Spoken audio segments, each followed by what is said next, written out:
मथने भोगे सार, ताके घडे उपकार। बरवी सायासाची जोडी, अनुभविया ठावी गोडी। पाक आणि रुची, जेते तेते ते कैंची। वाढीतो पंगती, तुका आवडी संगती। जेव्हा एखाद्या गोष्टीचा आपण खरंच प्रयत्न करतो आणि मनापासून ती गोष्ट करण्यासाठी जेव्हा आपण झटतो, तेव्हा तिचं फळ आपल्याला हे चांगलं मिळतं। श्रमाची गोडी, काटकसरीचे फायदे आणि अनुभवाची संगत, जेव्हा ह्या तिन्ही गोष्टींचा सुंदर असा मिलाप होतो आणि हा त्रिवेणी संगम तयार होतो, तेव्हा आपण जे कार्य करायचं ठरवतो ते उत्तमात उत्तम होतं, सर्वोत्तम होत असतं। कारण ह्या तिन्ही गोष्टींची जोड आपल्याला एखादं कार्य किंवा काम पूर्ण करण्यास आवश्यक असतं।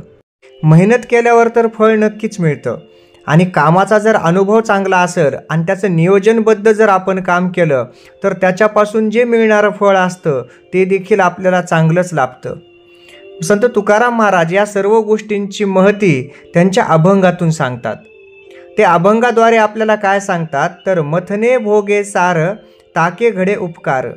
म्हणजे जसं आपण मंथन करून चांगले विचार करून चांगलं कार्य करू शकतो, तसंच ताक घुसळून ताकाचं मंथन करून आपण लोणी काढू शकतो। म्हणजे त्या गोष्टीतला जो सार आहे, चांगुलपणा आहे, तेवढा आपण बाहेर काढू शकतो।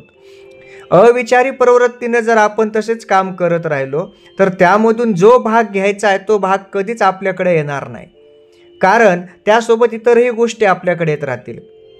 पण जेव्हा विषय सार काढण्याचा असतो, त्यातली महत्त्वाची गोष्ट काढून घेण्याचा असतो, त्यावेळेस आपल्याला मंथन करावं लागेल, विचार करावा लागेल, काम करावं लागेल, शक्ती अर्पण करावी लागेल, ध्येय गाठावं लागेल। आणि जेव्हा आपल्याकडे ताकद असेल तेव्हा त्या ताकदीच्याच जोरावर आपण चांगलं काम करू शकतो। म्हणजेच काय तर उपकाराचे आपण त्या गोष्टी करू शकतो। ते संत तुकाराम महाराज पुढे सांगतात, बरवी सायासाची जोडी, अनुभविया ठावी गोडी।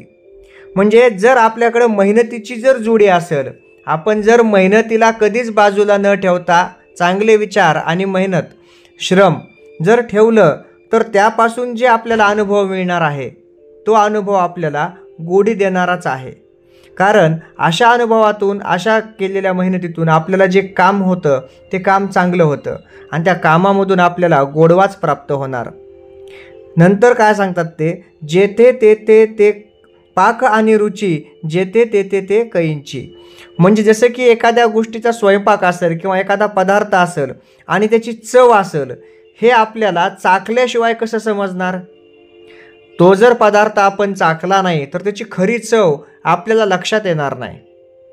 आणि जर ती चव लक्षात घ्यायची असेल तर तो पदार्थ खावा लागेल।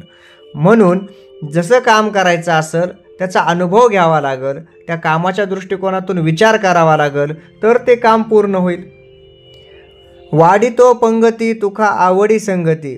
जसं आपण पंगतीमध्ये जेवण वाढतो आणि एकमेका लोकांना आपण एकत्र करतो आणि जेव्हा हे सर्व लोक एकत्र येतात आणि चांगलं अन्न खातात, त्यावेळेस आपली त्यांच्यासोबत जी संगत तयार होते, ही संगत तुकाराम महाराज म्हणतात की आम्हाला आवडते।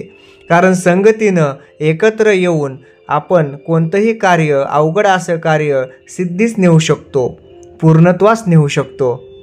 थोडक्यात जेवणाच्या पंक्तीमध्ये जर पदार्थ चांगला असेल तर लोकही येतात आणि आवडीनं वाढतात सुद्धा आणि खातात सुद्धा, आणि लोक एकत्र येऊन एकत्रपणाचा विचार वृद्धिंगत होतो। अशा प्रकारे कसं आपण जर कामाला मेहनतीची जोडी दिली तर त्या कामातून गोडी उत्पन्न होते, हेच संत तुकाराम महाराजांनी अभंगातून दाखवून दिले।